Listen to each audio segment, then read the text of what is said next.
Il governatore, il ministro e il molleggiato. La battaglia navale sul traffico delle navi da crociera in bacino San Marco si fa più aspra. Ha aperto il cannoneggiamento il ministro dei beni culturali Franceschini, che ha lanciato una proposta che allarma il settore croceristico veneziano, così sviluppato in laguna e che dà lavoro a migliaia di persone. Usare il porto di Trieste, che si trova a 160 km da Venezia in auto e a 58 miglia nautiche, come hub per il transito delle grandi navi.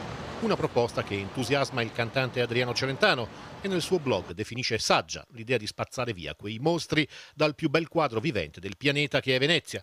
Bravo Franceschini, scrive Celentano, bene Venezia senza le grandi navi, e non dar retta al governatore del Veneto Zaia sulla perdita dei posti di lavoro. Penso che Adriano Celentano sia un grande cantante ed è bene che continui a fare il cantante, replica il governatore del Veneto. Non rinunceremo a 3.000 posti di lavoro, 400 milioni di fatturato, 2 milioni di turisti. Siamo assolutamente a favore della fuoriuscita delle grandi navi da crociera dal bacino San Marco del canale della Giudecca, ovviamente garantendo alla croceristica una viabilità acquea alternativa. Zaia poi evidenzia un paradosso: nessuno parla delle grandi petroliere che entrano nel bacino di San Marco e che attraccano a Marghera.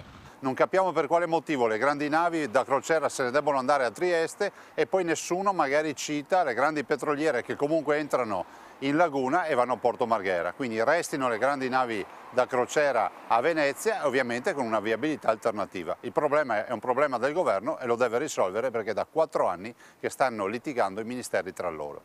Contro l'idea di Franceschini anche Venezia Cruise, il comitato che raggruppa gli operatori del settore croceristico veneziano, che parla di proposta senza senso e sostanza che, nonostante arrivi da un membro del governo, non può assumere i toni di una dichiarazione seria. Rincara la dose la Confindustria veneziana per bocca del suo presidente Matteo Zoppas. Franceschini dice che il turismo delle grandi navi va governato. È quello che facciamo, dice Zoppas. Il nostro è uno dei porti più apprezzati a livello internazionale. Invitiamo il ministro a spiegare davanti a migliaia di lavoratori e imprenditori veneziani come garantirebbe il mantenimento dei loro posti.